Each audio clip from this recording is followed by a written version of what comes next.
પાટણ તાલુકા અનુસૂચિત જાતિ જનજાતિ સામૂહિક સહકારી ખેતી મંડળી લિમિટેડના પ્રમુખ અને સભ્યો દ્વારા પાટણ જિલ્લાના પત્રકારો સમક્ષ એક મહત્વનો લેખિત ખુલાસો રજૂ કરવામાં આવ્યો છે.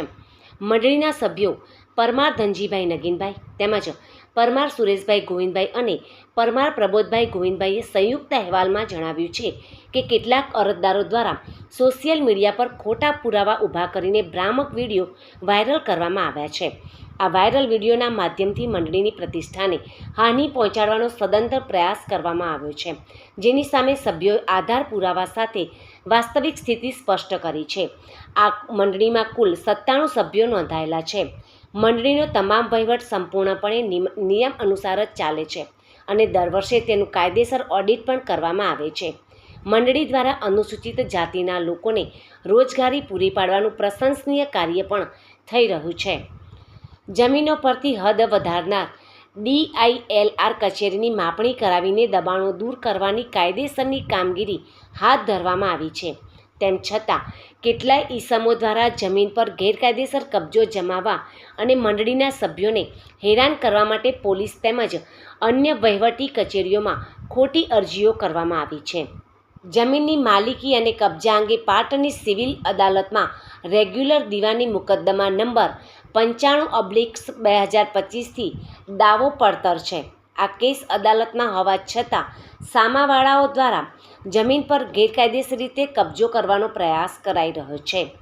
અગાઉ નોંધાયેલી એક ફરિયાદના સંદર્ભમાં સેશન્સ અદાલત દ્વારા આરોપીઓ સામે સજા અને ચેકની રકમ ચૂકવવાનો આદેશ કરાયો હતો, જેની સામે હાઈકોર્ટમાં અપીલ દાખલ કરવામાં આવી છે.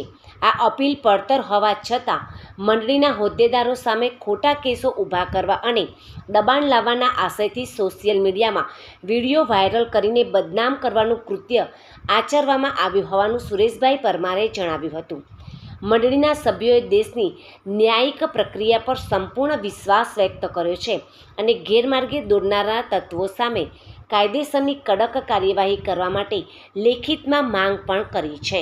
તાલુકા અનુસૂચિત જાતિ મંડળીના મંત્રી તરીકે ફરજ નિભાવું છું અને અમે છેલ્લા 3 વર્ષથી કે 4 વર્ષથી જે જમીનો ઉપર કબજા કરેલા અન્ય વ્યક્તિઓએ એ કબજા ખુલ્લા કરી અને અનુસૂચિત જાતિના સભાસદોના વાવેતર કરવા માટે અમે કાયમથી બંધાયેલા છીએ અને કામ કરી રહ્યા છીએ. પરંતુ વચ્ચે એક બનાવ અમારી પાસે વિડીયો બનાવ્યો હતો જે ભાઈ અજુજાના હતા, જેઓને અમે જે લોકોના અન્ય લોકોના કબજા હતા એ કબજા ખાલી કરાવી અને એ જમીન પર તાર પેન્સિંગ કરીને એમને આપ્યા. તાર પેન્સિંગ કર્યા પછી એ પણ જમીન પર એમનો કબજો પણ આપી દીધો, વાવેતર કરવા માટે આપી દીધું. પરંતુ અન્ય લોકોના ત્રાસથી એ લોકો અમને વારંવાર અમારે જવું પડતું તે જમીન ઉપર. પછી અમે તાર પેન્સિંગ અમારા ખર્ચે કર્યું અને એ ખર્ચેનો તાર પેન્સિંગ કરતું અમારા લેવડ દેવડ થઈ હતી.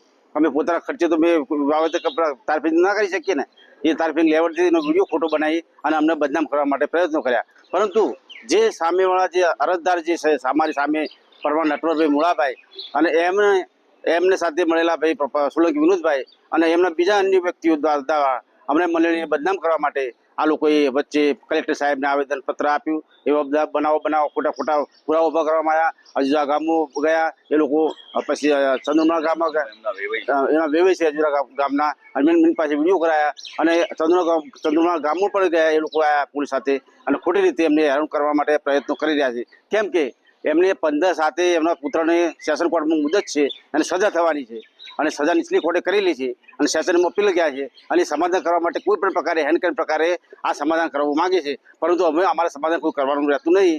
એના કારણે દબાવવા માટે આ પ્રયત્નો થઈ રહ્યા છે અને સદર તમામ જે અમારે જે હકીકત સત્ય બતાવીએ, જે કલેક્ટર સાહેબને આજે આવેદનપત્ર આપીએ છીએ અને પ્રાંત સાહેબને આપ્યું, મામલતદાર સાહેબને આપ્યું છે, દરેક વિભાગને અમે રજૂઆત કરી છે જે સત્ય સાચી છે અમારી.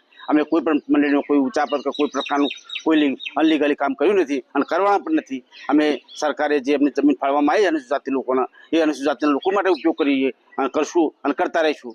અજુજા ગામના લાભાર્થી જ આક્ષેપ કર્યો છે કે ભાઈ આટલા લોકોએ અમારે પૈસા માંગ્યા છે.